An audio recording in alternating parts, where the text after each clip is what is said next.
ഉമ്മയെ വേദനിപ്പിച്ച ഒരു സ്വഹാബിയുടെ കഥയാണ്. മരണാസന്നനായി കിടക്കുകയായിരുന്നു പ്രവാചകന്റെ അടുത്ത കൂട്ടുകാരനായ അൽഖമ റളിയല്ലാഹു തആല അൻഹു. പക്ഷേ സ്വഹാബാക്കൾ എത്ര ശ്രമിച്ചിട്ടും അദ്ദേഹത്തിന് ഷഹാദത്ത് കലിമ ചൊല്ലാൻ സാധിക്കുന്നില്ല.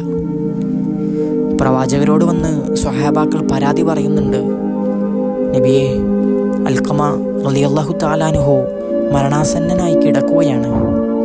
എത്ര തന്നെ ഷഹാദത്ത് കലിമ ചൊല്ലിക്കൊടുത്തിട്ടും അദ്ദേഹം ഷഹാദത്ത് കലിമ ചൊല്ലുന്നില്ല.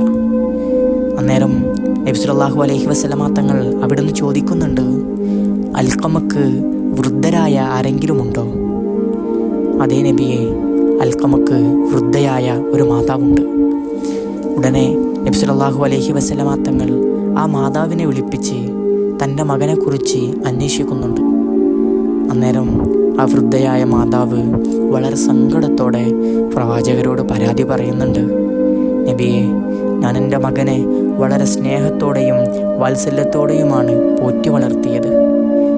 പക്ഷേ അവൻ്റെ വിവാഹം കഴിച്ചതിന് ശേഷം അവൻ എന്നെക്കാളും കൂടുതൽ പരിഗണിക്കുന്നത് അവൻ്റെ ഭാര്യയെയാണ്.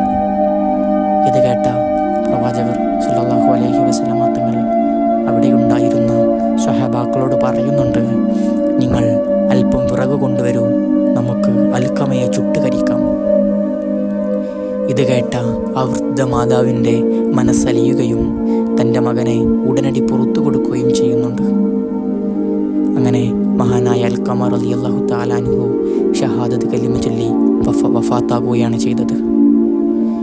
നബിയുടെ ഏറ്റവും അടുത്ത സ്വഹാബിയുടെ അവസ്ഥ ഇങ്ങനെയായിരുന്നെങ്കിൽ മാതാവിൻ്റെ കണ്ണീരിന് നിരന്തരം കാരണക്കാരാകുന്ന നമ്മുടെ അവസ്ഥ എല്ലാം എന്തായിരിക്കും?